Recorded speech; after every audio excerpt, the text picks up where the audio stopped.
Sudah kembali di Rumah Pemilu, hanya di Kompas TV Independen Terpercaya. Saya masih ngobrol-ngobrol sama perwakilan dari generasi Z yang kemudian kemarin juga inisiator keduanya dari gerakan Pesta Kita. Ada Dino Ardiansyah, kemudian juga Rian Fahardi. Din, kalau yang Dino lihat, ini bagaimana sih menjelaskan sosok Erick Thohir yang kalian klaim begitu ya dekat dengan generasi muda? Apakah dari sosmednya selama ini, apakah dari cara interaksinya atau dari program kerjanya? Dino. Ya, eh, tentu kalau kita lihat figur Pak Erik ya, itu banyak sekali ya.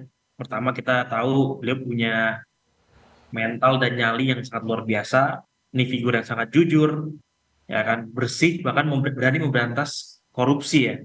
Seperti kita tahu di BUMN kayak Jiwasraya, kayak Mhm. di Asabri, bahkan baru-baru ini dana pensiun di BUMN, ini bukan hanya dijadikan atensi, tapi memang diselesaikan sampai ke akar-akarnya. Artinya Pak Erik memang figur yang sangat jujur dan berani memberantas tadi karena punya nyali tadi.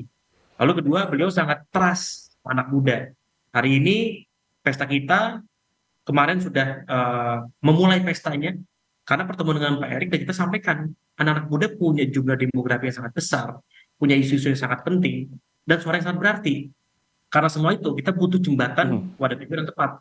Dan Pak Erik tanpa bertanya siapa namamu, siapa orang tuamu, berapa usiamu, beliau percaya, trust. Belum lagi kalau kita ngomong di BUMN, 10% lebih itu anak muda yang mengisi ruang-ruang pimpinan direksi dari Ya. BUMN. Artinya memang membuat ekosistem itu. Dan terakhir, beliau konkret gitu. Tidak hanya Mhm. bisa berwacana, tapi bisa bekerja, bahkan bisa berprestasi. Dividen terbesar di BUMN, ya tadi, Oke, 80 triliun. konkretnya itu ya. Akhir. Jadi dari semua itu, Mhm. akhirnya kita merasa ya Pak Erick Thohir ada jawaban, termasuk membahas isu-isu anak muda yang beliau sangat dekat sekali itu, Mhm. masalah kesehatan mental, pendidikan, lingkungan, ekonomi kreatif dan ekonomi digital Oke. dan banyak lain. Mhm. Kurang lebih seperti itu. Oke. Oke.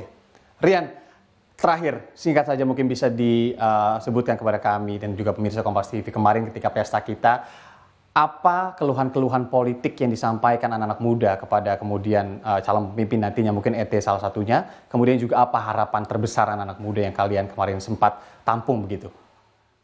Oke, setidaknya saya menganalisis dua hal. Yang pertama, hari ini kesenjangan atau political Mhm. communication gap antara pemilih muda atau orang muda itu luar biasa besar.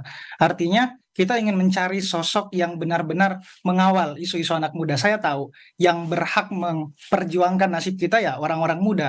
Mhm. Tapi beberapa kali kita kebentok dengan gap-gap itu. Ya, Gap-gap tepat. ini saya rasa bagaimana kita meruntuhkannya dengan memunculkan figur-figur yang memang mendengarkan, yang memang peduli dengan isu-isu anak muda. Dan saya rasa lewat pesta kita kemarin itu bukan hanya ada pola komunikasi linear aja, tapi resiprokal. Ini yang hari ini kita butuhkan, pendekatan dengan Oke. basis komunitas, yang Ya, dimana ya. ketika ada calon pemimpin yang Pendekatan mengedepankan dengan basis komunitas.